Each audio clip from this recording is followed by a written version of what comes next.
Episode 22, we are now firmly storming into the 20s. Doing another big thing. The discussion question, is machine learning killing the album, or has it simply sped up a train that was already firmly in motion? Things that Spotify has done was one, it took that whole sort of ecosystem of piracy and deleted it. And what it showed as well is that a lot of people use piracy out of necessity. Those free subscriptions, they create playlists and they put songs together on those playlists, and that's data for their recommendation systems. They have that thing, don't you? Everyone's a tastemaker on Spotify. If you're putting playlists together, you're affecting something. Because these features of a popular music is becoming apparent, I worry that music would become more homogenized, and then I worry that sort of creativity would start to dwindle with that.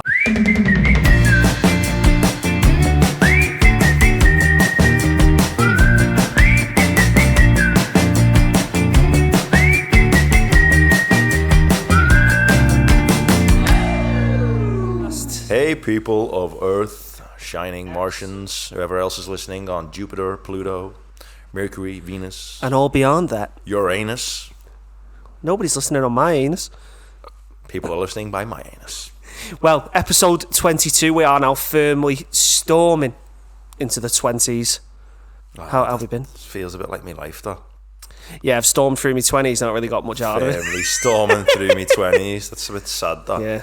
Sometimes think about that, like, you know, counting down the years here to get into 30, 26. Well, apparently your 30s supposed to be... No, what is it? Your 30s... So your 20s are good, 30s are bad, then your 40s are great. Isn't that what everyone says? And then your 50s are even better. Yeah, if you don't fucking die or something, yeah, to get pretty good. Yeah, people die, lad. But you can't look at life like that, man, otherwise you just wouldn't do anything. You know, everyone says that. Sorry to be ageist and not here, but I am going to be ageist now, who cares? Everyone who's old says, oh, you know, you're 30. People lie about what's the best decade until they get really old, and then they tell the truth and say the 20s was the best. Oh, well, your 20s is the best because there's nothing going on. But then I think what it is like, say if you have kids, late 20s, early 30s, so your kids are obviously growing up through that, and then in your middle 40s, the teenagers. They're old enough to sort of be their adults. And then it's like you get... not get your life back, but you get your like free. You can go out, you can start living again. So everyone says like your 40s supposed to be really good, and then your 50s after that are supposed to be just sick again, just like your 20s. But and then as you get too old, you become too old, and obviously then it's a nightmare. But I suppose I've seen a saying once. Who said this? Old's the goal. Who I've been watching? Who said that? I think it's Steve Harvey, man. You know, it's Steve Harvey. The Colombia. With the big tash. Yeah, lads. Yeah. He said, people always say, like, oh, I don't want to get old. He said, old's the goal.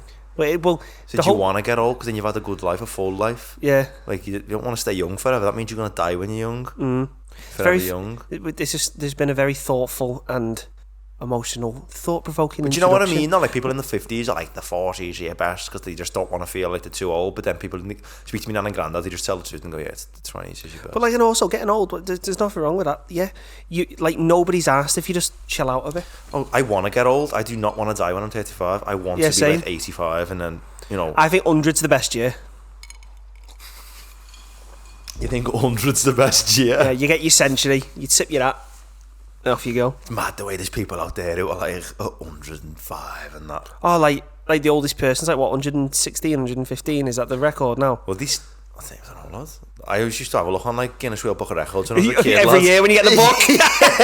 Like there was like a few things which you always look for: the oldest person in the world, the tallest person in the world, and how long were the fingernails? The fingernail dude. There's always one of them. You'd also look for the shortest and like anything else then that was weird, like the biggest muscle in the world. You'd see some fella with like a huge right bicep. Oh, and his left side would be totally normal, and his right forearm is this big. Arm curled on his right for years, and you're like, why have you done that? Did you see that guy? Genuinely, he was born with he was like a genetic mutation, so his right forearm's huge, left side's normal. So he went, right, I'll just train and become a fucking professional arm wrestler. Yeah, he smashed it, and then obviously because he's in a lower weight category because he's light, most of his body's like of like proportion, but his right arm's just muscle, like huge. I've seen those conditions, Class. Lads. I've seen people online.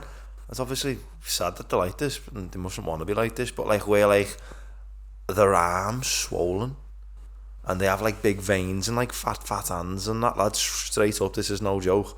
And like, lads, I'm being honest, I've seen videos of people like a normal slim face, slim left side of the body or right side, but like their arm and shoulder on one side of the body is like swollen to fuck.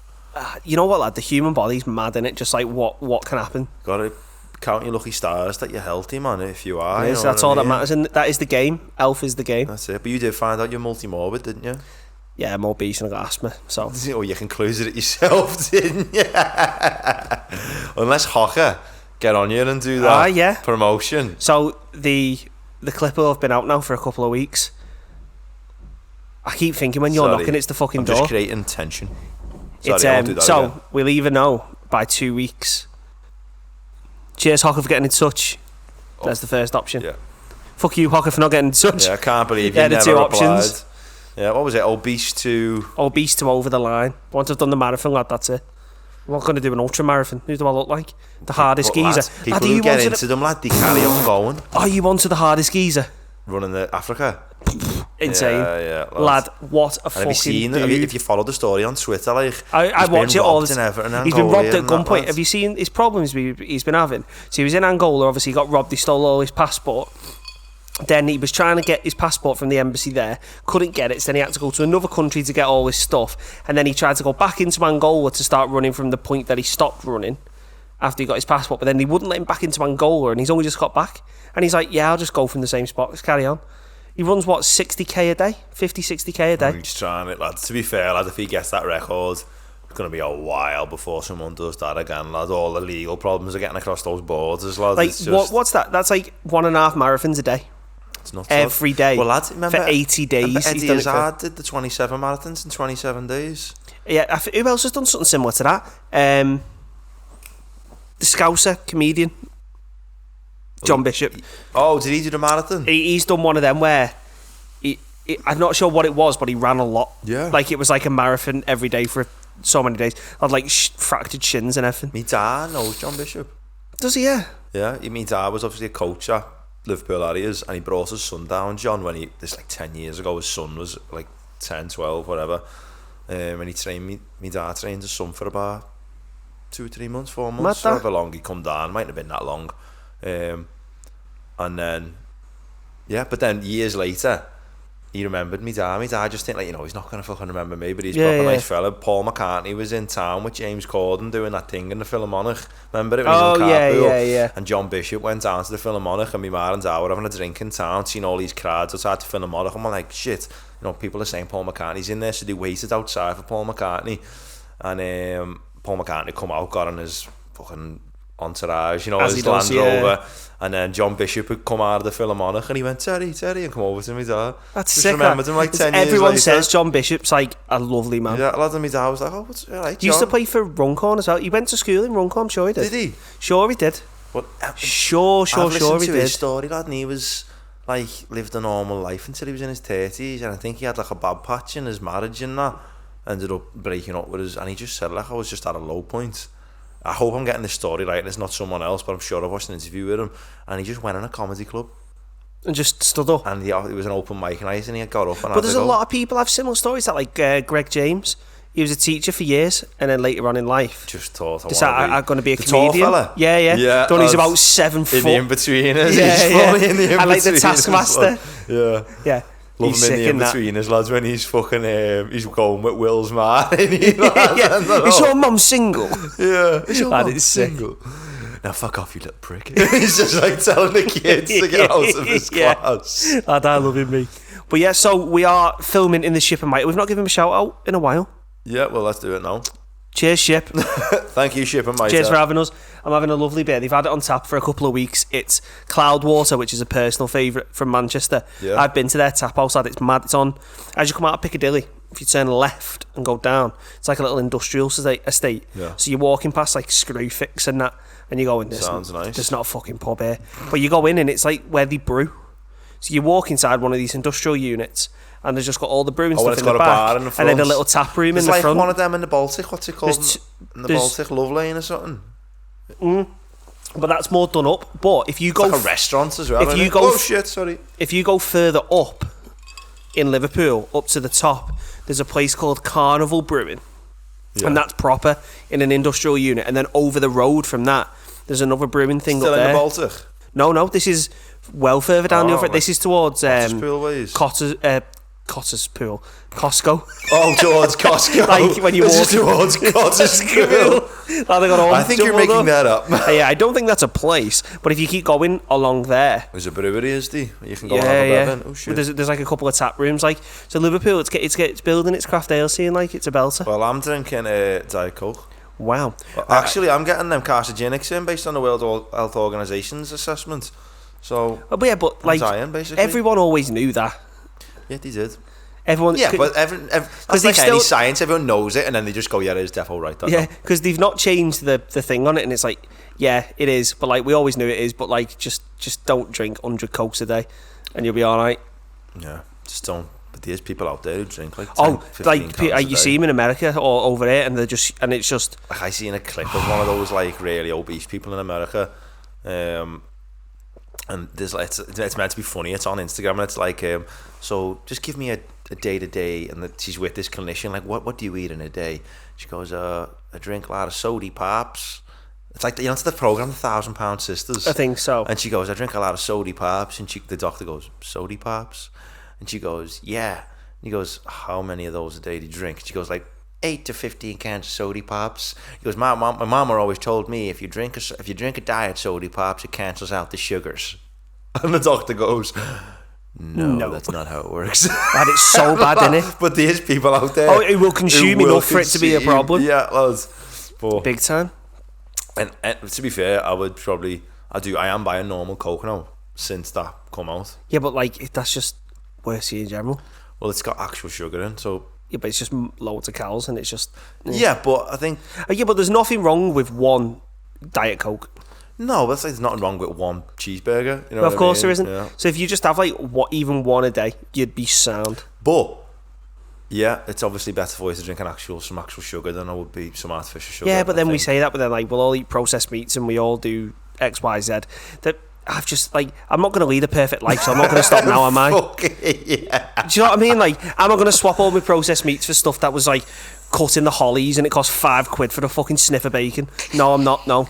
I'm going to buy the cheap stuff from Asda because I can't afford it. Years ago, lad, and you'd like, it's just mad the shite that we used to eat. Like, remember Twizzlers? You know what? I never had a turkey Twizzler. Lad, I never had one in school. You never had a turkey Twizzler? Never had one.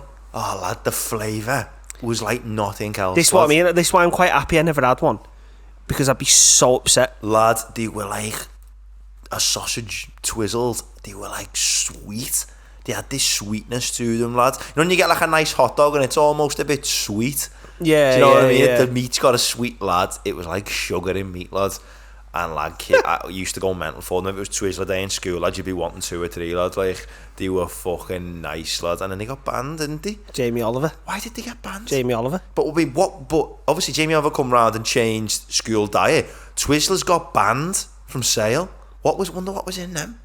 There must have been something rogue. Like whoever runs the food in this country said we're not selling these anymore. It probably wasn't full of food. It was just an E number. It was just one ingredient, just E number. One solid E number. Congealed E number. 1% meat, 99% E number. I'm sure it got banned, lad. Did it? Yeah. You can't get them in shops. Twizzlers, I'm sure lad. you can get them now, but everyone who says they has them says they're nowhere near the same. Because I'm sure the company that made them, that Bernard Matthews lad, had a big lawsuit against them. Did they? Yeah. Yeah. Fucking anyway, hell. I've got a beard now. You have. It's growing. It's becoming more full. Yeah, is it? It is. It's getting there. There you go, camera. Yeah. Let us know in the comments what you think of Sam's beard. Yeah, it's got, I think, till the end of August, and then I'll make an assessment. It looks well better than it did. As you say, you've got to wait. You've got to wait for it to grow through properly to understand what. You need to know what your natural lines are and stuff. Yeah, so I'm going to give it end of August. That will be about 8 weeks, and then I'll assess. Then am I actually have I got a beard? Do what? Grow it for 8 weeks. Go to a barber, get it cut, and then if you like it, keep it. If you don't, then get rid. Yeah. Because after 8 weeks, it'll start growing a bit. What's the word? It'll be fuller, hopefully. It'll be unwieldy. So yeah, by September, if I haven't got a beard, I'm never growing one ever again. Yeah. Because I just don't think I've suit one, or that's not thick enough. But then you get people who say it's thin, and then they just keep on shaving it. But Oh, fuck knows anyway. What are we doing today, What are we lads? doing today? So, the past couple of weeks, we've had lots of guests. We've done Agony Ants, we've done research news. But what we've not done, I think it's since episode 9, maybe? Might even be earlier, lad. It might be early, but could be episode 6. No, 6 was Malabar.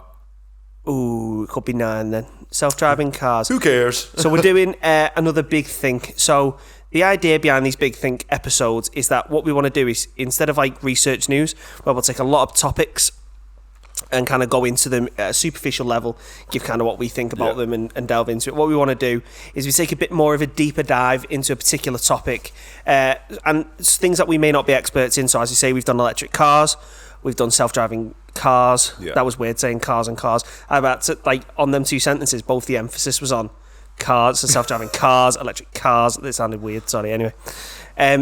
So we're not experts in them, we're machine learning, but like we can give our take, obviously, from we're trained as data scientists, we have an analytical mind, so what we like to do is we like to approach topics in a way where we can even be, we may not be experts in the topic as a whole, but we give our opinion on kind of the area that we can go into it from. So this episode, we wanted to tackle music and how music has changed. So for those who don't know, for those who have been unattentive to our previous conversation, Sam is part of Honey Motel. I am in a band. Sam is in a band, one of the biggest up-and-coming bands in Liverpool. I am in a band. But as you say, we've had Al on. And we've had And yeah, just to hear on what Ryan was saying about Big Think then, we want to propose discussion points in these Big Thinks. So like a question that we're going to tackle. And in the future as well, you know, whatever the topic may be, we want to get experts on to discuss like a discussion point. So if it's like, you know, global humans warming destroying the planet. Oh yeah. And then comment actually, like, are we actually doing it or is it something else? And we'll get a global, like, we'll get a global scientist. Yeah, on. because like we've been back and forth on this. Like, do we actually have an impact, or does what individuals do have minuscule effect when compared to industry and the 1% who fly jets and things? What's the percentage of individual natural conglomerate effect? Yeah, you know what I mean? But obviously we're not experts on that, and then we can only really give opinions on so many things. So sometimes it'd be nice if we can get an expert on. So we want to kind of give these different flavours, and then sometimes get a different, unique angle on guests that we have on, instead of just having an in conversation with type thing. Yeah. So as we said today, what is the question, man? What we wanted to look at music, and more specifically we wanted to look at like how machine learning and how these new topics are kind of fucking with the music industry. So a little bit of housekeeping before we get going. We'll be referring to a few things probably throughout this: a single, an EP, and an album. So for those, many will be aware, but the classifications we're kind of using for these is a single is kind of 1 to 3 songs, typically less than 10 minutes. EP, 4 to 6 songs, kind of ranges between 15 and 30 minutes, and then an album or LP or long play is anywhere from 7 or more songs and 40, 50, it could be anything. Approximately between 35-60 minutes. It could be anything longer if you're looking at some concept albums and stuff. So that's what we're trying to get into today. And the idea is that we want to look at specifically how these machine learning and companies are fucking with one particular type of music, and it's how we ingest music and take it in, and more specifically looking at the album itself. So the discussion question that we've got to put it out and phrase it is machine learning has it killed the album, or has it simply sped up a train that was already firmly in motion? Has machine learning destroyed the album? So, or has the album destroyed itself? Before we get into this, what I'm going to do is I'm going to give a few stats just to confirm that, look, we're not just making this up, that the album is on the decrease. So, Apple Music's Rachel Newman said in 1960s, 55,000 new albums were produced every single year. Now, 100,000 songs, not albums, songs are uploaded to Spotify and other distributions every single day. Yeah. Every day. 100,000 songs every single day. Every day.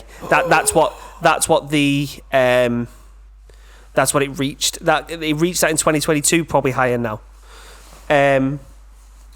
Looking at data from another distribution company, music distribution company called Ditto Music. Ditto, shout out to Ditto. Sam is familiar with them through his work with the Honey Motel. Yes. Through their own data, they've seen since 2016 that the percentage of album releases has dropped of their whole thing. So of total listens. Yeah. In 2016, the percentage of total plays from albums was 35%. In 2021, that dropped to 9.7%, with 90.3% of the listens through them coming from singles and EPs. Who published this? Ditto? Ditto. So, because they distribute, what they've seen is that 90.3% of their releases is all through them consumption. Is all singles and EPs. People publishing, sending singles to them to distribute. So of all of their releases, only 9.7% in 2021 albums, basically. were albums. And it was 35% in 2016. 35% of their clients were sending them albums, and sort of everything they released. Of everything they released, 35% was an album. And 5 years later, only 10% of their distributions albums. And to put another nail in this coffin, data collected by MRC that was written in Music Business Worldwide says that in 2021, 66.4% of so this is just consumption of albums itself in the US came from catalogued albums, i.e. older albums. Yeah. Whereas only 33% of that is made up from new music, and that stat is increasing year on year. So people are choosing to listen to older albums, which means either A, things aren't being released as much, or B, they're not as good because people aren't focusing on them. So that's saying out of all the albums that people were listening to, 60% of the albums getting listened to were older catalogued albums, and only 40% were newer released albums, or was it higher? Like 30-odd%, yeah. Shit. So these are the stats we've come across, and like obviously me and Sam, we're interested in data. Yeah. And obviously how it can be. And music. And music. So we've read into a little bit about this before, but yeah, we really wanted to discuss like what is the reason for the album becoming the death of the album. The death of because it really, with those stats, don't paint a good well, I suppose picture. A good place to start then, Belly, would be like,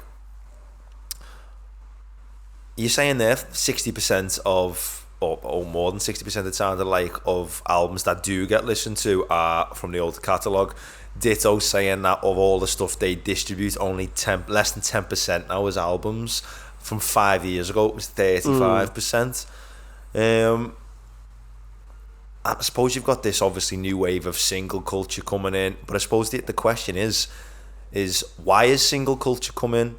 Why is that detrimental to album culture, and how has the platforms that we digest music upon and sort of the mechanisms they use to provide us the music we digest, how has that led to the stats are clear, it looks like the downfall of the album. How has that led to the downfall of the album and the rise and the more that more people are digesting singles? Yeah. Well, suppose if you look at it, so in 2016 compared to now, like machine learning and AI is just machine learning anyway.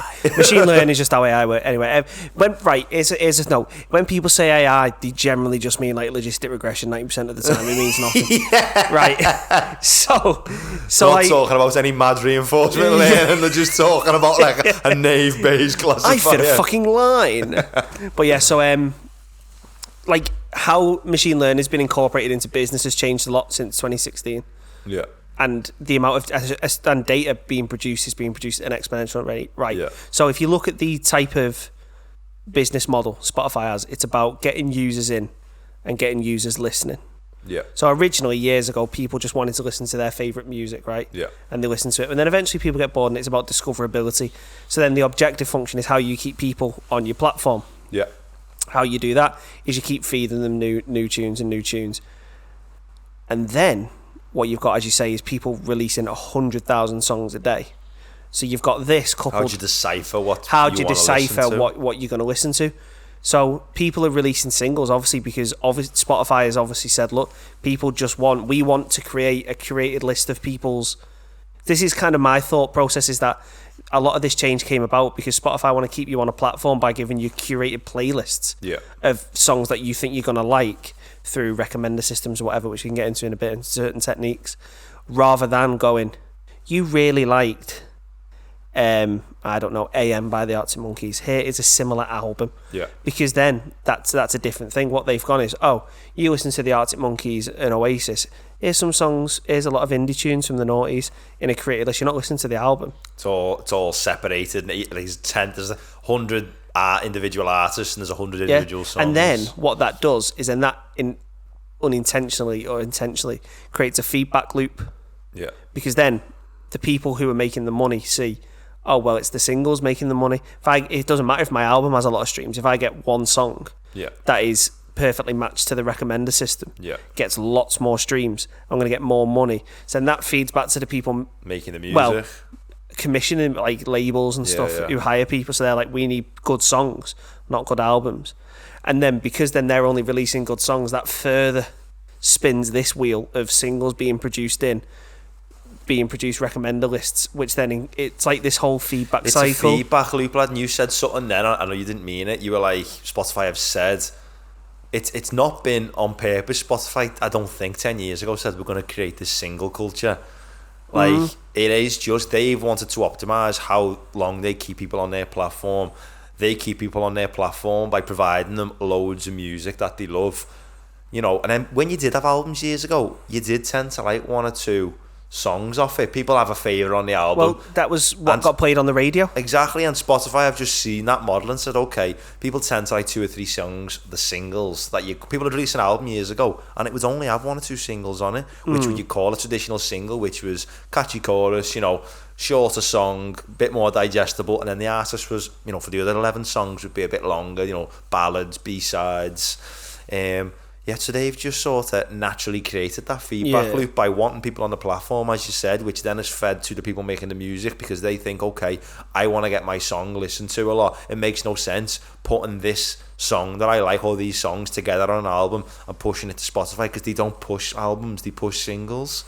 And like you get discovery notices when people release a new album, for example, but that's different to like when you look at your daily mix, or what pops up most on Spotify. It's your daily mixes, it's your on repeats, it's your repeat rewinds, it's your here's your indie playlist, here's your dance that's what playlist. We listen to. You go in the gym or you go in the car and you put on your daily mix 1 or your daily mix 2, and it's a load of singles.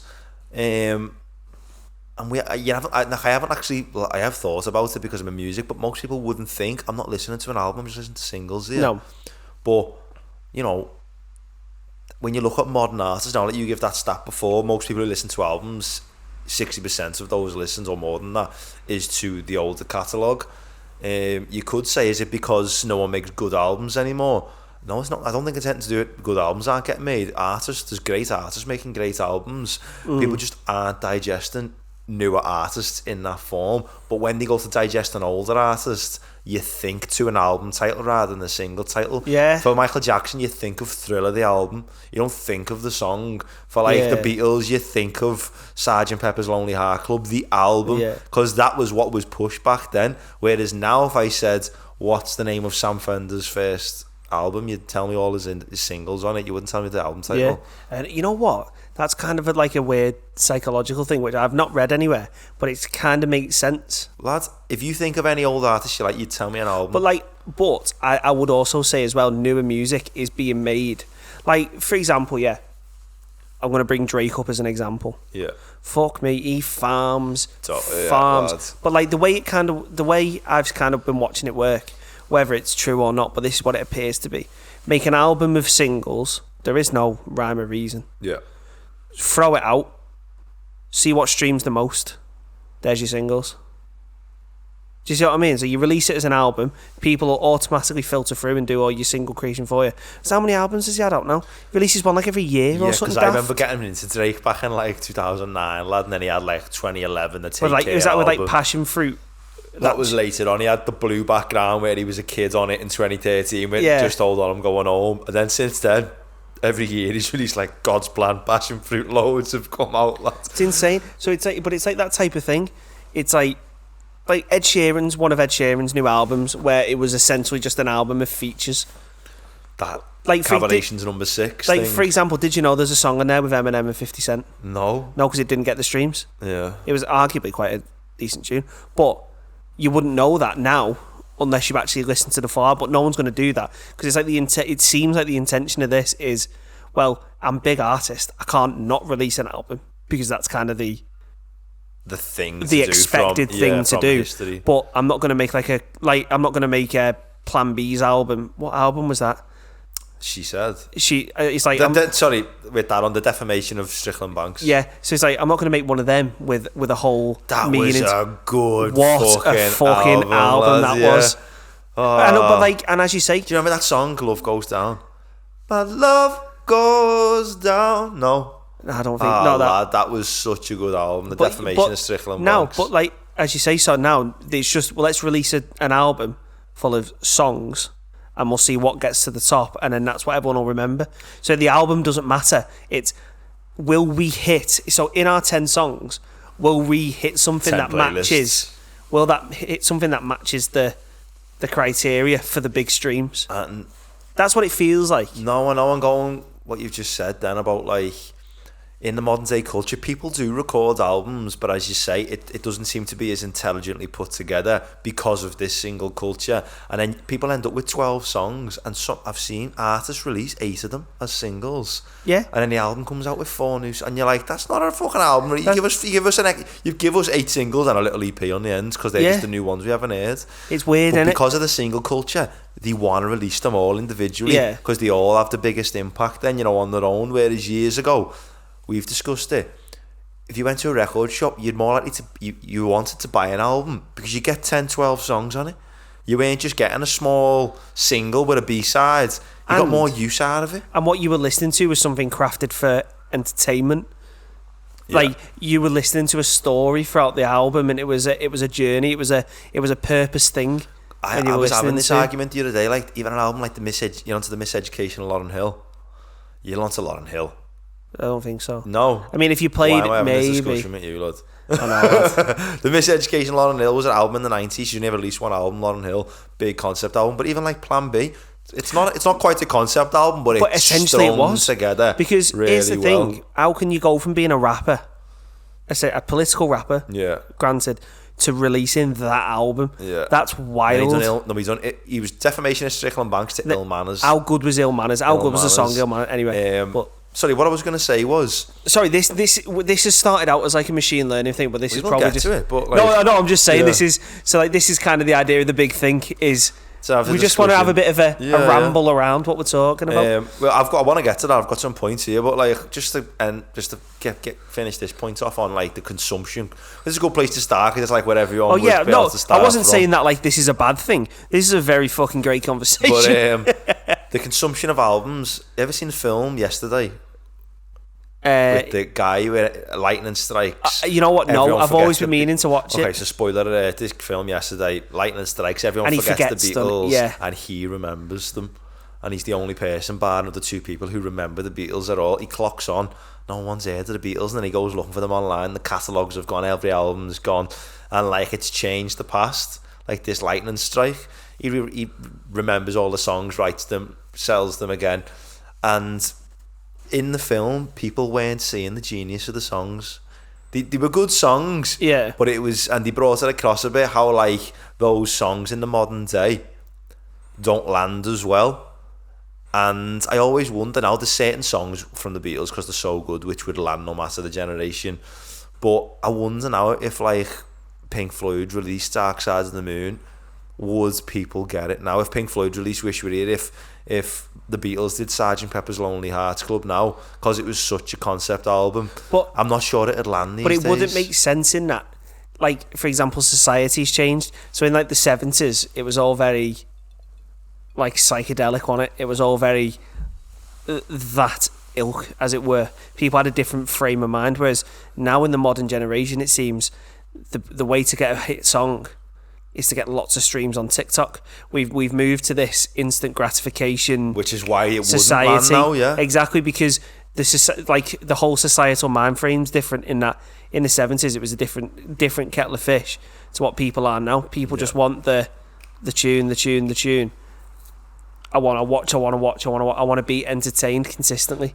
No, and what that was just an observation. No, but that's what I mean. It wouldn't make if that album come out now. That album's still as great as it should be. But I wonder if it would land, or would it just be completely underground and a few people are there. Well, people would have probably heard due to his recommender system. They probably hear one single off it, and but they wouldn't appreciate it for the what body that it is. Yeah. But sorry, just going off on one there. I was just gonna say. Obviously this discussion's about like the death of the album and how machine learning's contributed to it. Has it destroyed the album, I suppose, or was the album always going to die? But I feel like we're shitting on Spotify a little bit, and because it brought it in, which is fine, but there's been like a natural progression to Spotify using these recommender systems, and I just wanted to like roadmap that a little bit. It wasn't they just brought it out yesterday. Oh no, of course. Like it's been incremental. Exactly. Like, so it was obviously 90s. You went from like. Well, you had Napster first. Napster was the first real. But what I was going to say was, Napster was the first online thing. But in the 90s, you had your physical, literally still using physical CDs. Yeah. Then in the noughties, you started to move to like piracy, and you had platforms like LimeWire, Napster, who were pirating these songs, putting them online for you to download. You were just downloading them onto your PC at the time, and you'd live with them digitally.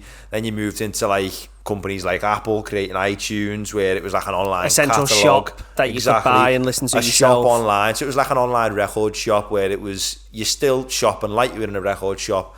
They might recommend an album like they would in a record shop to put the new release stuff at the front of the shop, but you still browse how you want. It was an online catalogue, and then that sort of led into, you know, other companies like Spotify coming about. Spotify was the first big one, wasn't it?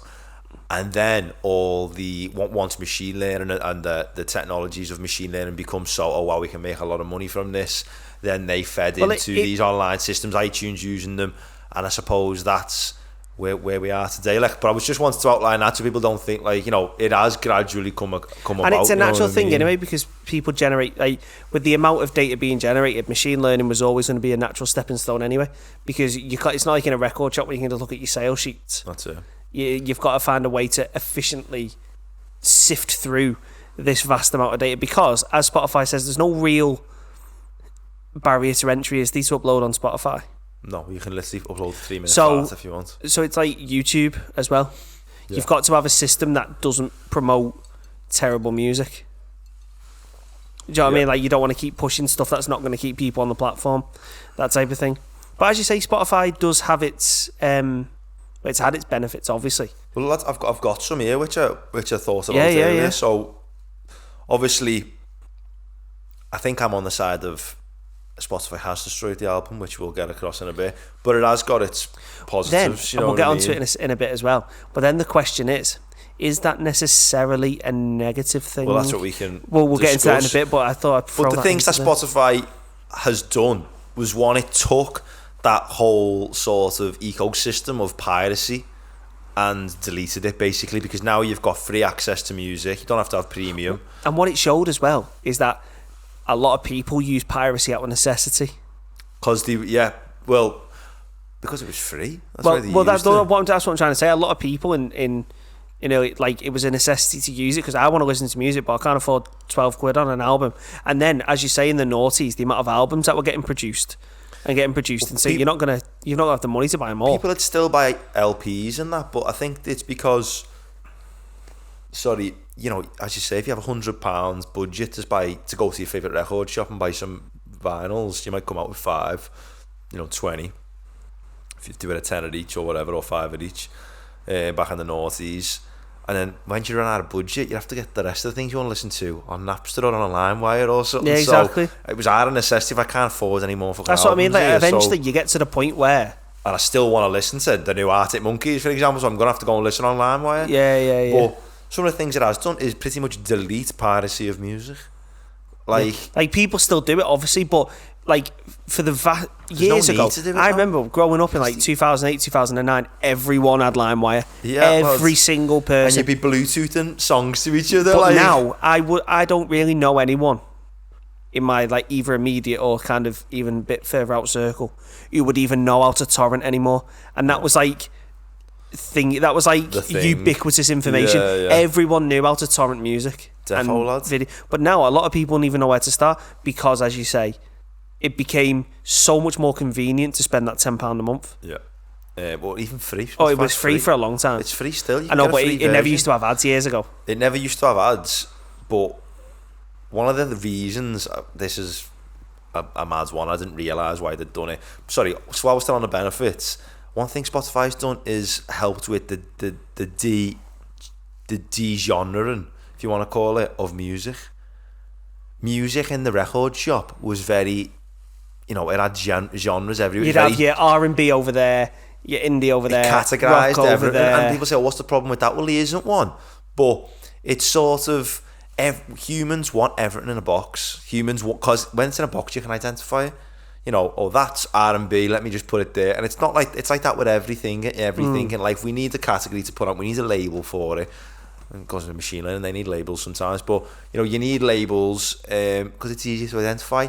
One thing Spotify did with all the playlisting and all the cataloguing of music is it started to put songs together which it just felt were close, but they weren't. Like, you might have an R&B song and a rock song on the same playlist all of a sudden. Because the underlying beats were fairly similar or had a similar kind of and then melody artists or started whatever. seeing that and then blending it naturally because they're like looking at songs on these playlists together, and it psychologically you could argue that it just become more natural then to have a rapper who made an indie track and it was blended, or to have an R&B artist blend it with jazz, whereas years ago everyone was in a silo a lot. Like it was like, well, you're known for this, you'll only get on the radio playing this, therefore you've got to keep making your own thing. And it even sounded like that. Think of these days, lads, there's so much blending going on of sounds. Think of someone like Lil Nas X doing rap and country. That was wild. That wouldn't come about 20 years ago. I think the platforms like Spotify have helped that sort of new wave of music come. That just allows it to be whatever it wants it to be, rather than because you don't get recommended music based on genre anymore. It's based on singles, based on, and it's based on what you like. So if you like X and you like Y,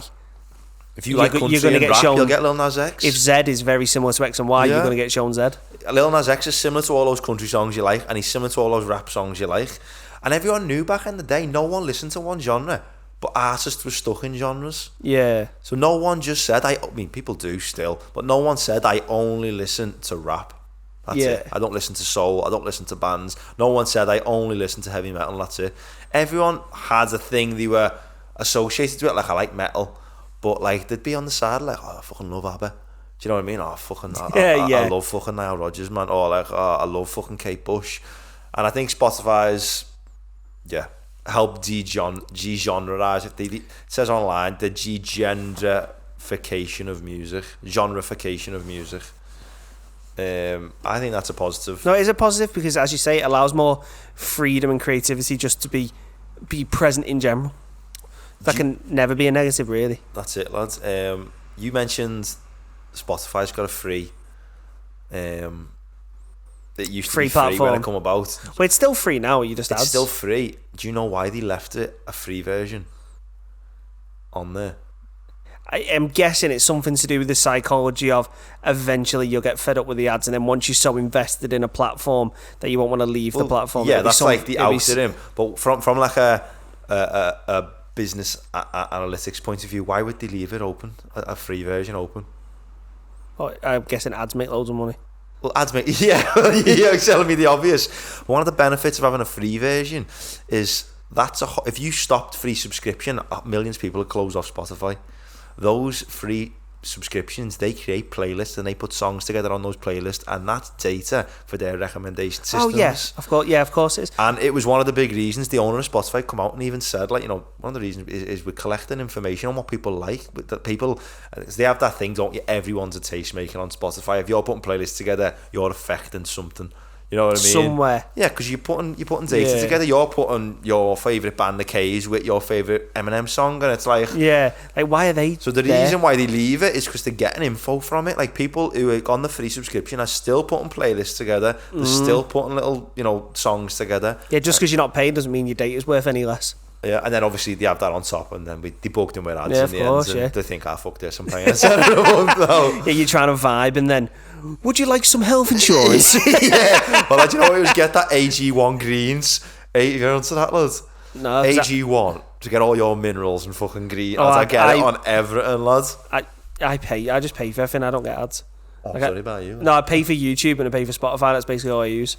So, because for that exact fucking reason, You get recommended. I just got done with ads. So, we've been talking about Belly, the death of the album, Yep. and has machine learning killed it. We've given a bit of background on, our general thoughts around the album. And just consumption in general. Consumption. But what's the direct link between the adoption of ML and the death of the album? I think, if you think the has caused the death of the album. So, I think what it is I think it's because of how it seems easy it is for the groupings. I think it's twofold. I think a lot of research has been done open source, which shows how you can group songs together fairly convincingly and fairly easily based on a multitude of factors. And the second one is business. Because as you say, we've moved to... So if you look at TikTok, right, and Instagram, that is what our society is now. We're a scrolling society. It's all about how these algorithms... Bunch of fucking rascals, aren't we? Oh, big time, lad. I get sucked in. It's like an hour at a time. But that's the whole point. It's how they can keep you on the site, because these sites work through either... Sorry.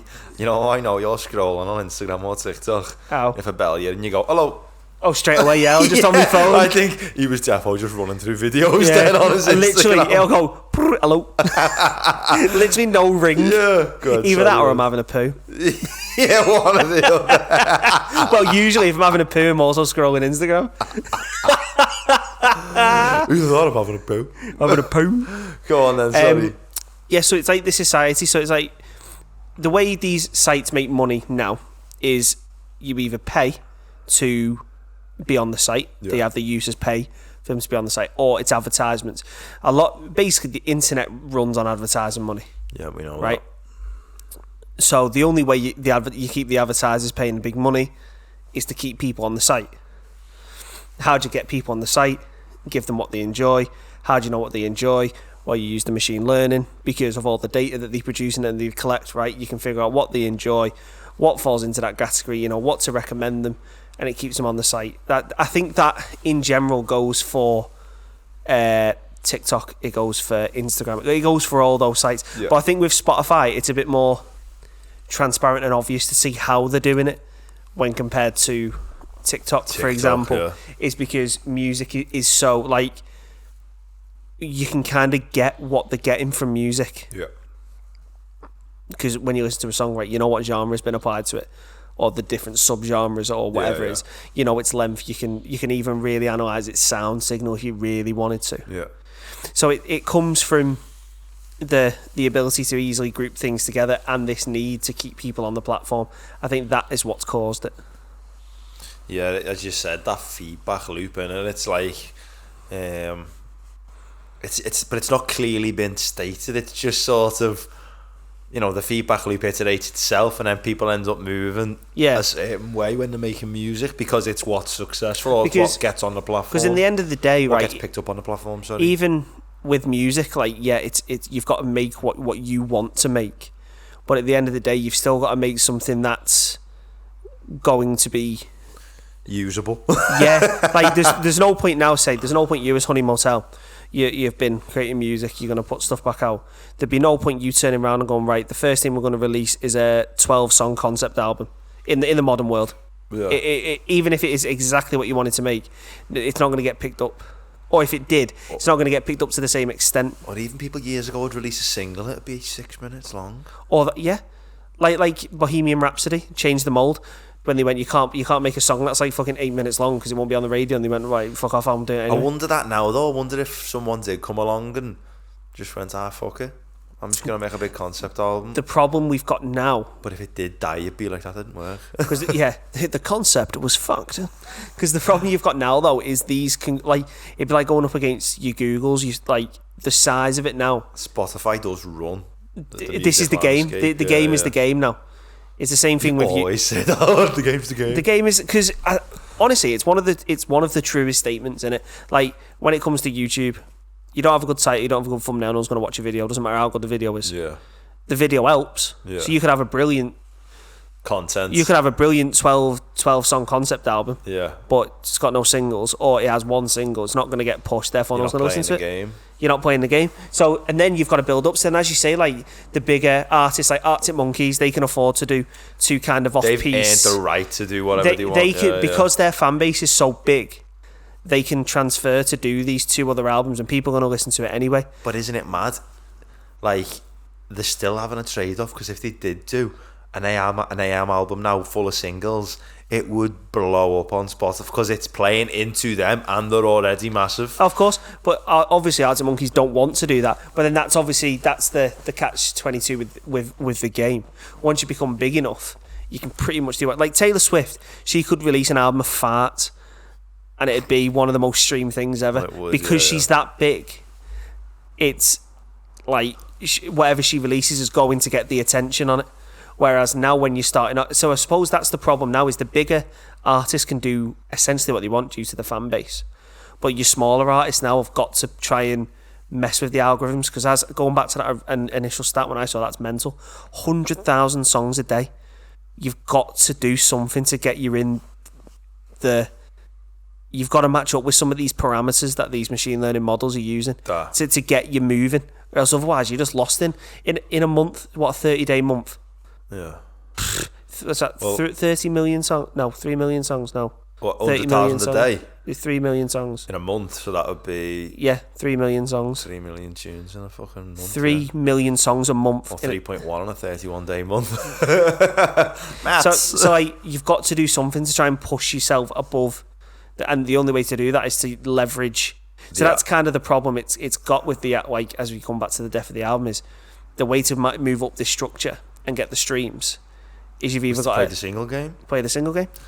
And because of the playlist structure, because of the machine learning models behind the playlist structure, which recommend certain playlists and songs to people, and everyone, like the whole rise of artists now, lads, when artists blow up, they basically mean I've been on a playlist, or not even a playlist. I got my song got picked up as the next one on TikTok. Yeah, I was talking through the Spotify. Oh no, lens. but it's the There's similar. loads of people who, I love that song. Who's it by? They don't even know it's by. It's a TikTok song. And they're just like, well, it's not a TikTok song. TikTok didn't fucking make it. It's like someone has wrote that song, mate. And like, they're like, it's on TikTok though. I know, yeah, but there's an artist behind it. It just blew up on TikTok. Yeah, it's like AI generated, right? Let me find this. It's like, as you were saying, through playlist, a song came up a couple of months ago for me called Electric Girl by Connie Constance. Let me see, she got an album, I wouldn't even know, because popped up in a playlist, really like that tune, but that's it. I only know her for that tune. Yeah, but it's weird how, like, sort of, there you go, she's got singles going back years, albums. But it's weird how, like, we've switched off psychologically from the album, because if years ago, if your friend in the 90s would have showed you a single on an LP by someone, got this single LP here, or not an LP, is it? A little single B-side. Here it is, a little 7-inch thing. You'd like it, and you'd straight away think, I need to go and find that person's album. Yeah, because whereas now, you hear a single and you just move on, because there's that much saturation. You know something else is good. Whereas years ago, if you got a nugget of gold, you had to go and, like, consolidate that gold and, like, I want the album now. Because that is the double-edged sword. That is Spotify. It gives the freedom for discovery and uploading and all the rest of it, but also it gives you the opportunity to upload and discover. That everyone does it. Well, it's like YouTube. It's like, the great thing about YouTube is loads of independent people, same with Spotify, have been able to blow up on Spotify, blow up on YouTube without anything hanging over them, like a label or like a big media company. You know, years ago, if you wanted to be a content creator in the 90s, you had to be on a TV show or something. Oh, you had to be on a TV show? Like, there's no way to do it. Yeah. And to make music years ago and release it, you had to be on a label. You couldn't release your own music. Yeah. Like, you'd have to find the money to record and be on a label, and then they'd distribute it. Now, you just pay a tenner for your distribution service. You get your song done on a MacBook if you want, in your bedroom. If you really wanted to, you could post-produce everything just using GarageBand. Create an artist's name, make a profile, send it to distro, they'll send it to your profile that you've made. All of a sudden you're on Spotify, go on Instagram, publish it, do a TikTok with it. within 2 weeks you've got a song out. You know what I mean? Yeah. But it's the same with YouTube. To be a content creator, you have to be on like SNL or something, or like some program which did content. You had to do the hard yards going through. It's like a lot of people now. Like, are you onto the comedian Stephen Tries? He's like a YouTuber. Yeah. He gets a lot of shit from older comedians Because he's on YouTube. because he's a big comedian, but he's seen as like a huge. You didn't have to do the art. You didn't have to do all these shows what? and the festivals and that. You have this kind of disconnect. But as you say, now people are just coming big just from doing it themselves, which is quite sick. So I just want to read. He was talking about machine learning, and this is directly from Spotify's site about how they use it. It's just a general comment. So machine learning touches every aspect of Spotify's business. It is used to help listeners develop content via recommendations and searches, generates playlists, extracts audio for content-rich signals, for cataloging and other content-based applications. It helps understand voice commands, serves ads, develops business metrics, optimizes algorithms, creates music with AI-assisted tools, and more. Central to these endeavours is a commitment to cultivate expertise in the latest approaches as we advance the state of the art. In machine learning, sorry I read that badly, methodology and applications, of course, particular interest and approaches in reinforcement learning, approximate inference, got bad eyes, graphical models, casual inference, deep learning, time series modelling, and meta modelling learning. So these are using all the big tools, and then you get to the core of what these big companies are nowadays. Spotify isn't a music company; it's a data company. Yeah, it's a data science company. It started off as a music company, but they all did. Amazon started off as a bookshop. Now it's a logistics company. Yeah. It's a data company. Never thought of it like that. It's mad that. Because that's all they are now. Like, if you took away Spotify's data, say if Spotify didn't create its data, it'd be nowhere. Yeah. Because, like, for example, here's a study that we found. I think you might have found this as well, like song hit prediction. Yeah. So, in this study, this is an open source study using a fraction of the amount of data that Spotify has. They have, I'd say, 100,000 songs a day. Yeah. The amount of streams per hour. 3 million a fucking month. No, but that's uploads. I'm talking about streams, and things created. Billions. Yeah. So the amount of data they collect is unwieldy. But even with this small amount of data set, so in this study, from 18,500 songs created from Billboard, it's like an API through Python. You can get Billboard data. So Billboard's the hit. Yeah. Does the charts and stuff. They were able to Billboard 100. That's the one. Yeah. They were able to predict whether a song would be a hit single or not. 86% accuracy. And just using Billboard top 100 songs. Yeah, and then they had obviously a list of variables such as the artist name, the popularity of the artist.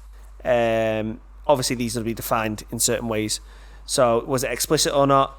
The danceability, the energy, the key, loudness, mode, speechness, acousticness, blah blah blah blah. Just these type of key things from the songs, they can predict if it's going to be a hit or not. That's nuts. 86% accuracy, and then you have things such as like, if I can find it now. That's why you look for that. It's mad how those variables that they're saying are important. They're the important features, I suppose, if you like, to these models. They're the variables which artists consider in the modern day. Yeah. They want the song to be short. They want it to have a solid upbeat tempo. And they want it to, not, if as soon as your song's explicit, it can't get on certain platforms because it's because weird. It gets marked. Well, so I found what I was looking for then. So this is, again, I think it's using a very similar data set or using a very similar data set, even if not the same songs, but similar features. So acousticness, danceability, energy. What's acousticness? Instrumentalness, live. However, I have to look into it. This is interesting how they must characterize this. But what they did is they created clusters to see if they could group similar songs together. Yeah. So get on some of this. So this is what we were trying to say about them grouping songs together. So this is off open source data. People are able to do this. So imagine what Spotify can do with all what they get. So Cluster Zero, you've got One Dance by Drake, like Major Lazer, Clean Bandit, Imagine Dragons. So this one is like a low tempo kind of those type of things, like Rockstar by Post Malone, 21 Savage, Humble by Kendrick Lamar. Like, so that's that cluster. Bitch it down.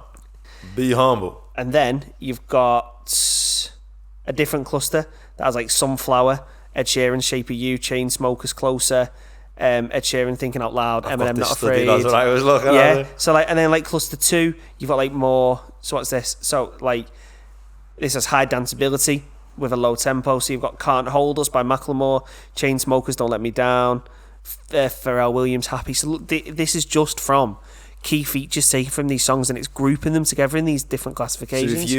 So as you say, if you submit a song and it falls into cluster 2, it knows straight away what playlist to put you on, what daily mix to put you in, what, you know, all those recommender systems. And that's only on a small data set. It's got well more. So they're going to immediately be able to go, yeah, let's put that with them. That's where that's getting recommended. And then what I think, a lot of these studies, I mentioned this to Sam before, this is kind of just a discussion thing that came to my mind, is why Spotify may be doing a lot more than what these kind of open source studies are doing. Is a lot of them say their predictions are better at predicting not a hit than a hit type thing. I think it's because they're not taking into account social factors, which I think Spotify probably are on some level, because music success is also dictated by the cultural landscape. Like, for example, if Newcastle was doing really well financially, say if Newcastle was like London fiscally wise, Sam Fender probably wouldn't be massive. Do you see what I'm trying to say? They're not demographics or actual cultural variables. Yeah, so like trying to get cultural and demographic variables, that type of thing. Yeah. So if you look at like that study with the 86%, that's solely the features of the song. They're not looking at like ethnicities of the areas that they're popular in, or and that type of thing. Even like class of a system. Well, of course, yeah. So if you've got like a guy like Jamie Webster, that's so mad. He's going to excel in it. He's going to excel in working class areas. He's massive in Liverpool. Could we predict the song's success just by the social demographics? This is what I'm trying to say. So say if you have but then what I think is that you kind of need to combine the two. This is what came to my mind, is you need to use all these old songs or this old data to create the clusters, and then what you need to look at is then the social things that were happening within each of those clusters. So you add that in where it creates the cluster. Does that make sense? Yeah. And then what was happening at that time? So like Oasis was that was the 90s. That's like Britain's fucked in the 90s. Yeah, you've got this working class band coming through. Then to say that's there, but then say in the future you got similar economic status, kind of like it is now. Band coming from a working class area, it falls into that category. Well, that might do very well. Then use that as the prediction as potentially success or not. So you're adding in these you're making it a more multifaceted problem instead of just looking at the songs. That's so clever. It came to me when I was podcast and do it. You will never hear this.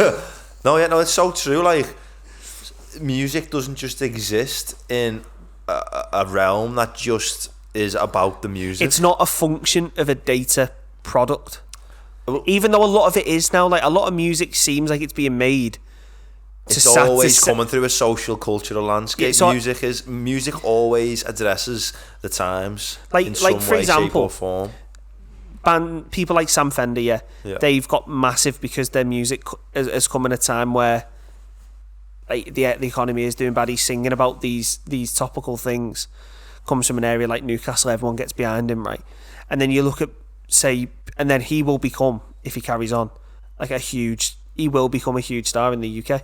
Yeah. Look at people like the Blossoms, come from Salford. They've got a bit quirky and psychedelic now, but when you look at like where they come from and that big following, but then you look at some of these TikTok musicians, they have one song and then that's kind of it. There's no sort of cultural backing that pushes people. Interesting thing with the Blossoms though is the music isn't like Sam Fender he addresses political things. Hypersonic Missiles, Dead Boys, what's the one about like he's literally got one called White Privilege. That's very like the Borders is about like domestic abuse and he's got the one about I can't talk to anyone. I can't talk to I get what and you're that's saying. Like about he can't talk to his dad. It's like addressing things that like fellas especially don't normally talk about. I get like you could paint a brush over Sam Fender and quite. But then what? But the Blossoms. What was it about the Blossoms? They don't sit on any like hard social or cultural lines. At least I don't think that might prove me wrong. They were kind of like they were basically a Manchester band following kind of a phase when there was. people love Manchester bands. But like Girlfriend is just a song about. But now, as you say, now they've got big. So that third album they've made is a bit more like Rhythm Around the Bomb.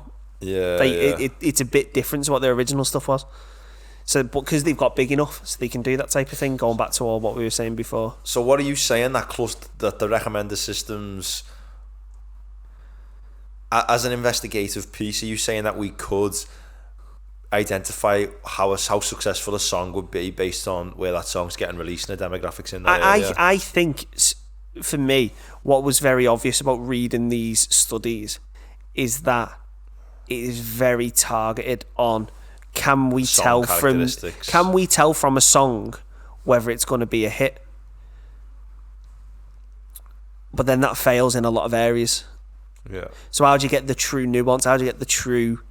You have to look, because the best music comes from like the feeling in an area, the social backing of what music is and where it came from. So if you were able to add that into the machine learning somehow and get variables which represented those factors, like deprivation score, for example, would that improve the how successful that band would be? Yeah, music's so fucking complex to get your head around when you start thinking it like this, and what you're addressing there is a great question. I'd love to look into that, but like, there's bands which are backed from an area which don't really talk about the area, which is weird. Like Jamie Webster's obviously talks about like Liverpool, and it's quite easy. You understand why people are backing him in the area, but then I suppose you think of a band like The Cure, who don't really sing about.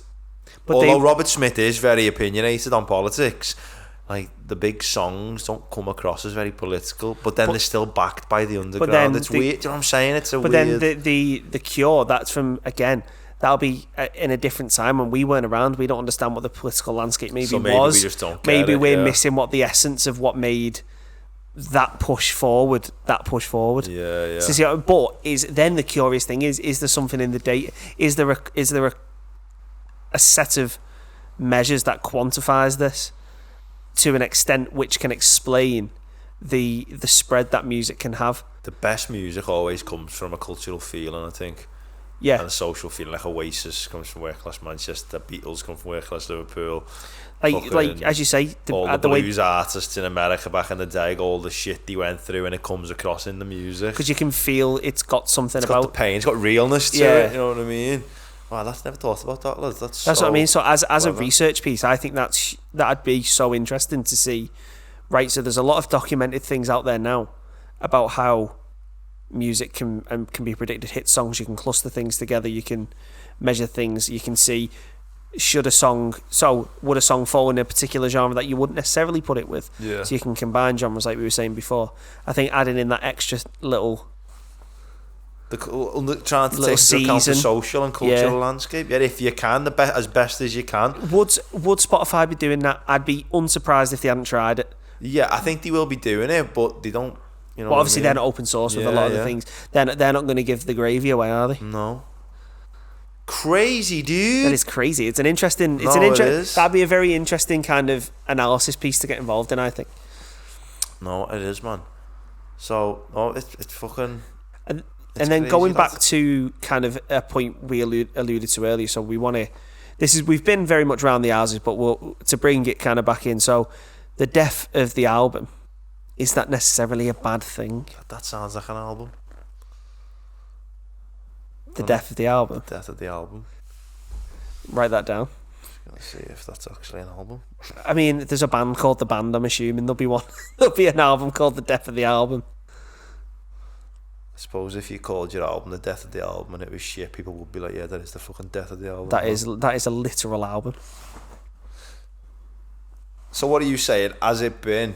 So is it necessarily a bad thing? Okay, because so do we agree though that the use of machine learning has played a role in single culture? I think it has sped it up, but I think it was going to happen anyway. How would it have happened without recommender systems? Because what evidence did we have? Because it's kind of that whole thing, right, where people So in the 60s, 5,000 albums got released. Yeah. The more and more and more albums that get released, people want to listen to everything, don't they? So then you can't listen to full albums. So then it becomes listens on the radio, and then you're going to find it in other places. So you either torrent it or whatever. There's no recommender systems there. So people were already torrenting and just downloading and listening to their favourite songs well before recommender systems came in. I think it was already a thing where society was moving towards single culture. There was a lot more volume of things. How do we get this and listen to it? And then machine learning, as we've seen through social media, like Facebook originally wasn't as it is now. Yeah. As we've seen through social media and music, that expanse and more of data and then wanting to keep people on has sped up that feeling that everyone was having anyway. No, you're That's right. what I think. No, yeah, like stuff like LimeWire and Napster sort of started to begin to kill the album then anyway. Yeah. Because people were downloading singles, maybe because of a space issue on a PC, they only had so much room. Or whatever, so you yeah. just get, you know what, fuck it, I'm just going to get fucking... really love that song. I'm going to get Riot Van off the first Arctic I album. heard that. I heard that on the radio. Yeah. So I know what that song is. So I know what you mean. I think the use of platforms like Spotify, Amazon, and all these recommender systems, like, they've got the benefits. Like, think of how much everyone loves the yearly roundup on Spotify. Lad, it's class. It's all ML. That is all genuinely fucking, like, genuinely a stroke of genius from yeah, Spotify. it's literally what people spot, because Apple don't use it. It's using all these recommender systems to give you these songs in the first place, and then you end up getting a summary of the stats you've listened to. Yeah. It all comes from those systems that have give you that music, and it'll say what new songs have you found this year. It's all through their recommender systems, and it'll say, well done, you've listened to 1,000 new songs this year or 300 new songs. But this you wouldn't year. have found them if you weren't, if it wasn't put in front of your face. So it has got its benefits, but you're saying, is the death of the album, has it been a bad thing or has it been a good thing? Do I think it was potentially on the way anyway? Maybe. But do you think it's bad that the album is... Do you think the introduction of single culture, because of these technological changes and because of platforms going back to Napster and LimeWire coming, do you think in the future we're going to look back and say, music changed, I don't think no one will blink an eye, or they'll say that was a good thing that we got rid of the albums died out? It's a tough one to answer, that, isn't it? Because good music still gets made, even though there's a mark, like orders of magnitude percent. Well, is there? Potentially going from single percentage, high percentage to single percentage, magnitude's less of albums than there once was, but there's still plenty of great tunes being released. So I don't know. I think it's a shame, me personally, but that's someone who, like, I own a record player and I have records. Like, I like sitting down, putting a record on and listening to a whole album. Yeah. But I would never do that on Spotify type thing. So I think it's a shame. But do I think it'll affect the music industry? Maybe not, because it kind of brings it round in cycles now. Because I think on a lot of people isn't like the live scene starting to boom again. People say that, yeah, you know what I mean? It's starting to boom again because now people are wanting to go out and feel the connection. Al discussed that, didn't he? He said because you're getting it so much through your phone, you want to go out and experience it. You almost become allergic to it, and you're like, I just want to see this song live. No, because I don't get, because years ago you got the LP, so you're almost happy with that. It was physical, it was real. You held it, and you didn't need to see the live thing. But now because it's so through this device, there's almost that, like, I want something to touch. That's what I mean. So will we kind of in essence go full circle potentially? I don't know. I can't really see that far ahead. In this kind of situation, I'm very prescriptive, not postscriptive. Like I can kind of clearly see how we got to this point through the machine learning and what was happening in societal change through, like, pirating and everyone want to try and consume more things. But can I see where it's going? I don't know. If you'd ask me the question, has machine learning ultimately caused the death of the album, I'd say yes in part, but I think there's been a lot of other things which have caused the death of the album. As you say, I think it probably started further back. I think machine learning is, if we were 50% of the way there, it done the other half in 10 seconds. It just pushed it over the edge. For me, I think I think out the way type it thing. turned it from a steam train to a bullet train. And pushed it off and just went, see ya. Yeah, so it was chugging along. People were consuming more and more Singles, and then it took that off, put a bullet train in the way, and just went right. And pushed it off the edge of the table. We're and said, there buy now. my albums. Yeah, there's all these playlists. What I'd say about the use of ML and more generally like platforms like Spotify for music, I'd say it's had a big positive impact in general. I think there's loads of small artists who blew up which otherwise wouldn't have. You're able to get your music to the world without a large budget, and that way again you can find talent, whereas years ago loads of talent would live and die in an area because they didn't have live and die in a pub because they didn't have the means to get it out there. So I think I wrote a few of them here, like the biggest like sort of, you're more likely to pay attention. Another one on Spotify, I don't know how true this is. Apparently, people think you're more likely to pay attention to lyrics on Spotify because they post the lyrics on their phone. That was maybe someone said that. Yeah, because I suppose it makes it more. What's the word? Accessible. Yeah, accessible. I think one of the things Spotify. So I'm going to forget that now. But you're more likely to listen to different genres. So there's all these benefits to Spotify and to these recommender systems within it. I think, I don't know, I think if you're a music purist, this is a pure, like the death of the album's a bad thing. Yeah. If you're a true, but I think if you are just a general person who likes to consume good music and like to get music that they want, but the promotion of putting out that will get you there. Yeah, the one thing I was going to say, the one thing I worry about, Ryan, is these algorithms, these studies we've looked at show all the features of a song which make a song a success on Spotify. What is a hit? You know what I mean? Yeah. And hits these days aren't measured by the number of people that are at a gig. Hits measured by how many streams you're getting on these platforms. That's a hit. And even the billboards take into account streams now. But a certain amount of streams counts as a sale. Yeah, it's like 1,000 streams for a sale or something like that. But now but then this is another thing which I think which the machine learning stuff, and I think a lot of people who do the machine learning analysis overlook, is that not every great song was a hit. Oh yeah. That's what I'm trying to say. So like, for example, you have smaller artists. I'm just trying to think. Voodoo Bandits, for example, Swimming Pools. I really like that song. Yeah. It probably will never be a hit but it might have all the features of a hit. It might have all the features of a hit, but just because of who they are, they might be a smaller band. But it's a good song. So it's one of them. But I'll get recommended that song because of because I listen to that. So yeah, that's where I'm kind of going with that. Is like, if people focus too much on trying to make hits, then yeah, it's going to be a bad thing. But then, as you say, people don't do that. They make their own music, and you still get recommended. But that's anyway. what I'm gonna make a philosophical point here. I worry that because these features of a popular music is becoming apparent, I worry that music will become more homogenized, and then I worry that sort of creativity would start to dwindle with that. I see what you're saying. Everyone knows you need 3 minutes. Everyone knows you need this sort of tempo. Everyone knows that you need to do this. So then more people, which they will. There's always going to be the trendsetters out there which say, fuck it, I'm doing what I want. But everyone will start to feed into that.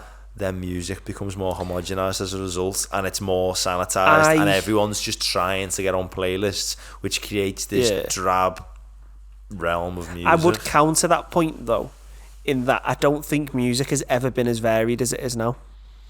I don't know what you mean. No, that's what I'm trying to say. So it's kind of like we're in the point where the most music ever, in theory, is being produced. That doesn't mean it's varied. That just means that there's a lot of music. I know, but when you look at all the different genres on Spotify, I bet if you look now, it's the most genres that have ever been accessible to a human being ever. So I think the problem is, I think we've already got to the point you're trying to say. If you look at chart music, it's essentially all the same. Yeah. A lot of the time. But it's different in its own way. It's different, but a lot of the key characteristics are the same. Yeah. And then when you get past the chart music, and then you'll go to like, say you go to the indie charts, a lot of the top stuff is all the same. And then you get to the stuff that you like. Yeah. So it's one of them. I think once we got round to this whole thing, is music's just a thing of discovery, man. You'll go and find what you like, and don't just listen to what's recommended. Is that, as we say, the art of browsing? Is that dying with recommended systems? You know, like I just say, artworks dies on albums now. Like no one cares what the artwork's doing. Do you know what's mad? You don't go on a shop and buy it. You know the Arctic Monkeys album? The car? No, the one... The one with Teddy Picker on it. What's that one That called? was years ago. You know the one where the album art's the house. Fluorescent Adolescent, the No. album, that one it's called. I honestly can't remember. But you know the picture, the one Sure, where the album's called Fluorescent Adolescent. it might be. Yeah. So you know it's like a picture of a house. Yeah, with the colours in the window. That's an actual photograph. Lad, yeah, I've heard that. I've seen it. Yeah, it looks. I've seen the video of it done. Oh, because it looks black done in Yeah. the window. So there's a video of them behind the scenes doing the picture, Wow. and I saw it and I went, "That is fucking boss." Class, yeah. Lad, That's I remember someone insane. telling me that years ago. That's a real.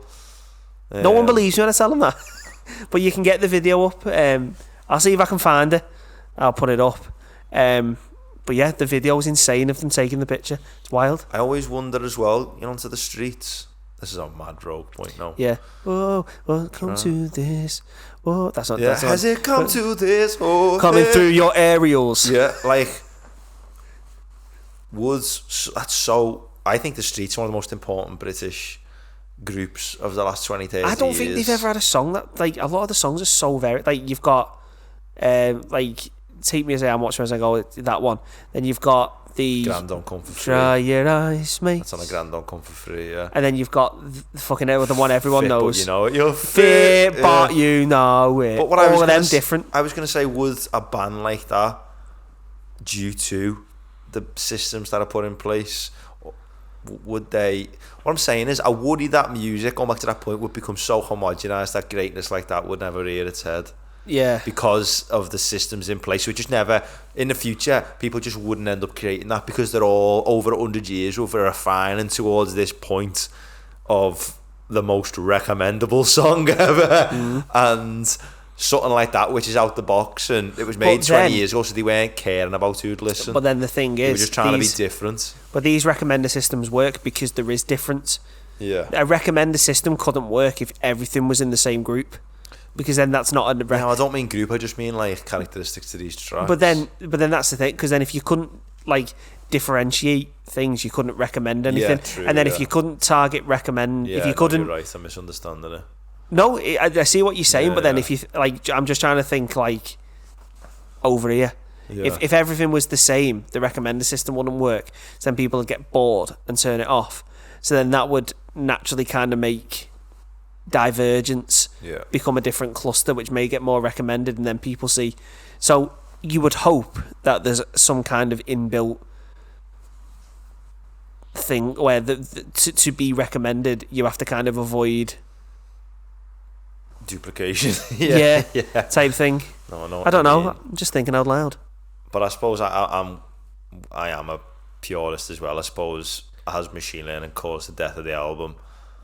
My answer is still yes, in part. And I do sometimes look at the current music landscape and think, I wish we did digest albums, and I wish there was so do I. capacity for really cool concept shit. And Yeah. I do sometimes, I think, oh, for fuck's sake, when like artists are just pushing out quick singles and it's on TikTok, and you're thinking, was this a big song? I know, You know but what I as mean? you say, So nowadays, if you're not pumping stuff out, you're getting forgot. that's another reason why single culture's become big.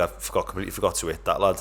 Because you constantly want to get on new playlists and new stuff, and you want to be in the Spotify world, and the more you put songs out, the more likely you are to fucking get recommended again. And then obviously you're only going to keep getting recommended if people are clicking on your shit. So why you've would you got- waste time recording an album? Because it takes a year and a half when a single takes 2 months, and then you don't want every 2 months. You just constantly, Yeah. or 2 weeks, whatever it takes you. So that feeds into it. It's mad. It's That's been a fucking very interesting discussion. That yeah. So what are we on the fence of? Has it killed the album? I think it's in part, isn't it? I think I've to a considered certain a lot degree, of. yes. I think I've considered a lot of things there, which I don't think I'd have considered otherwise. I think machine learning can very. I don't think it can say, "Oh, it was going to happen anyway." It's one of them. I think it pulled the trigger on Yeah. somebody. So it's like album was on its knees on the floor, and then someone else had the gun to its head. And then machine learning's walked over and pulled the trigger instead. Yeah, So and pissed on the corpse. yeah, and took a shit in its head. Yeah, like fucking Napster and LimeWire sort of got albums in a headlock and artists as Yeah. well. Because And that's just- another thing that we haven't hit on. Like, it's outside the realm of this discussion a little bit, but like, artists just don't make money from these playlists. Well, of course, because it's pennies. It's one of the biggest issues with Spotify, and they tried to go. That's what their like whole thing was. Like, we're gonna take Napster and LimeWire sort of thing, and now we will pay people for the streams. What, though, but it's such pennies. You might as well just be getting streamed illegally. Spotify, this is proper off piece now. Spotify are kind of in a catch-22 though, because if Spotify increase from this £10 a month, everyone goes back to torrenting. Goes back to what? Torrenting. I thought you said Tony then. Yeah, well, yeah. Goes back to Tony round the corner. Tony, you got to stream me something. He just walks around and sings in your ear. I know what you mean. The higher the price goes, the more like you are to torrent. Because the more like you are to torrent, the less money artists it's make. Like now, it's like you're seeing a massive resurgence in TV torrenting and TV because of streaming. Prices of streaming. Because now you've got to spend £60 to get all your streaming platforms. Like that question: why don't they keep the subscription the same and make less money? Oh yeah, but that and would then be pay the artists more that money. That would be too easy. That wouldn't be right. Well, did you know? I don't know if it's a law over here, but it definitely was in the US. You legally couldn't do that if you've got stakeholders. Because your right is to make them more money. Yeah. You legally have to do what's best in the name of profit. It's nuts, innit? It's fucking backwards. It's like pisses me off. That's one thing which is fucked up about the music industry. People forget that an artist has made that song or that album and spent endless money if they're independent, and people think they have an inherent right to own that music for free because they're distributing it for them. Because they're paying £10 a month, and we're agreeing to that because we're distributing it. But it's a headlock for the artist. If you don't put it on a platform, it won't go big. But so many artists rely on live because they can't make money off streaming, and album sales don't work anymore. So you literally have to play live to make money, and then other means like you can get sync options, publishing deals, and that. But that's nothing to do with this topic.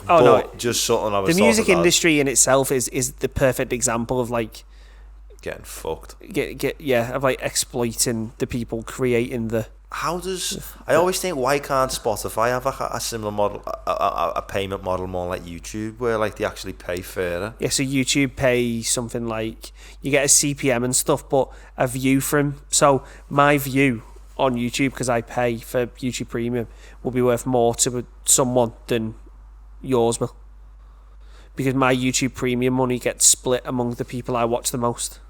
Oh, okay. In views. I'm sure that's how it works. Don't know. Something like that. But YouTubers seem to be happy with what they get paid. Basically, YouTube... Whereas artists on Spotify seems... Because everyone goes to YouTube because they pay good money. But that's what I mean. Why are they doing it right then, I suppose? You know what I mean? Well, that is basically the... But Spotify is...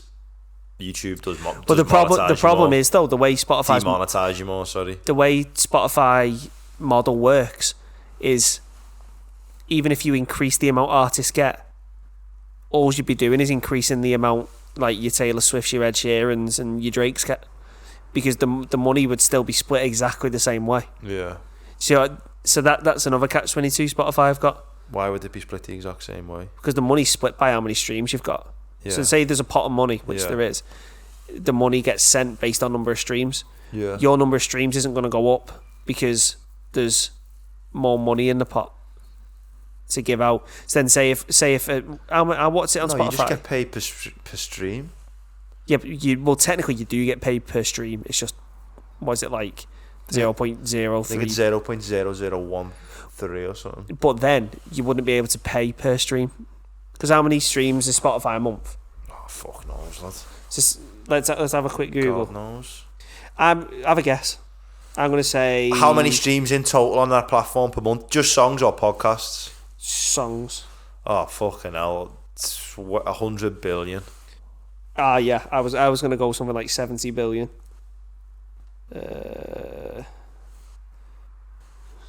Got to be 50 billion streams, because there's artists with billions of streams on one song. Per month, are you saying? I'll just say per year, divided by 12, can't we? So... it had a total of 1 billion streams in says 2020. So assume that, say 1 billion streams a year. So it wasn't that much. I said 100 billion. Oh, 100 billion. To be fair, when you actually look at it, that's a lot of streams. Yeah. So 1 billion. If you paid per stream, that'd be 1 billion. Obviously, $1 billion gone. No, it wouldn't, because it's not $1 per stream. I know, I was saying if it was. Oh. If you paid per stream, like $1 per stream, that's like the income wouldn't match up. And I mean, yeah, you probably should, but then you run into other problems we run into there with companies wanting infinite profit. No. I was going to say something before. What was I going to say? Must have been a lie. It must have been false accusations. False. Stop, I'm doing something. No. Get that almond milk. DJ Khaled is a legend, you know. Oh, he's funny. I saw a tweet the other day, lad, and I was crying. It was like, what is the most famous lyric of DJ Khaled? And someone just put DJ Khaled. DJ Have you seen a video of him in the studio just saying it loads of different ways? DJ Khaled. DJ Khaled. Oh, man. DJ Khaled, and he's just doing a load of them so that he can just crop one in his track. And he's a funny kid, then. Another one. Another one. They don't want us to win. You know what makes me sad? They don't believe in us.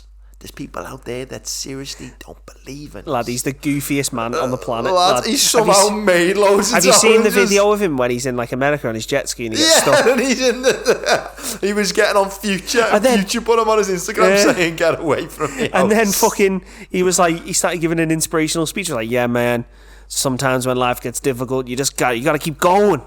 But anyway, that's been the big think. That has been the big think on whether machine learning has killed the album. It has. Fuck off. I think it has, and it definitely it has. I think yes. So I think the conclusion we came to there is maybe it's not the sole reason, but we think it's one of the biggest contributors, and it definitely sped up where we are today. So thank you all for listening. Let us know what you think about this new format. Like with the big think, we kind of changed it from what we've kind of done in the past. Was it too rambly? Was it not? Let us know in the comments, and then obviously we can take it all on board. Yeah. We can improve. Let us know. Do you think that machine learning or these platforms like Spotify have destroyed the album? Yeah, and once you've done that as well, let us know what your favourite album is. Yeah, I love hearing what people's favourite tunes are and stuff like that. That's the sad thing these days, lad. Loads you speak to 15-year-olds and not your they won't have a favourite album. Don't have one. Lad, we already know the death of the album's here, man. Yeah. It's just fucking... It's a shame. It's a shame. It's a shame. It's a shame. No. What's your favourite album, lad? One of my, I think it is the self-titled Stone Roses. That's your favourite album ever? What a fucking album that is. The first album of the Stones, yeah. What? It's a masterpiece. My favourite album... I love Wish You Were Here by Floyd. It's only 5 songs, but they're all about 28 minutes long. Just typical Floyd. Wish You Were Here by Floyd's got to be up there as one of my favourites. And I like The Miseducation of Lauryn Hill as well from the 90s. It's good. I'll have to listen to that because you've said it twice know all now. the songs, lads. I probably will, to be fair. Probably will. So, everyone, if you liked it, like it. If you didn't like it, you know where that... Yeah. You know, fucking just do what Sam said. No, don't fuck off. Come back and hate us some more so we get the views. Interact with us in the comments. The next couple of episodes we've got are guests. So we've got Dr. James Baker. Yep. And Dr. David Tully. Yep. So one of them is a researcher. One of the researcher in the maths department. So I think we've pretty much rinsed the JMU maths department. Yeah, we've got like the James Baker. Squeeze in it. I think he's one of the last ones on the chopping block. Oh no, we've got Dr. Evans come up, but that's in a few months. Yeah. And Dr. David Tully, he was a researcher out at John Moores, but he works in industry now. Yeah. So we're going to talk about his experiences of going from academia and is it his own company that he works for? He runs VR and AR. Yeah, so we'll get the scoop on setting up your own company and kind of... We'll find out about the worlds of AR and VR. Augmented reality. We don't really know much about it. Yeah, like we have a basic understanding, but not really in depth. So it'll be cool to find out. Yeah, and it'll be nice to as well. I think for people watching who are doing a PhD per se or looking to get into one, that there is how to transfer from one to the other. Yeah. Do you know what I mean? That'll be a nice conversation. So we got them coming up, and we've got some proper sick guests lined up for September. They've basically agreed. We just need to confirm dates when they're all back off holiday because they're all being lazy and they're on holiday. They're all in the sun. Oh, they're all in the sun having fun while I'm doing all lab work. Make sure to tune in next week with Dr. James Baker. And we'll see you in the next one. Ta-ra, people. Peace out.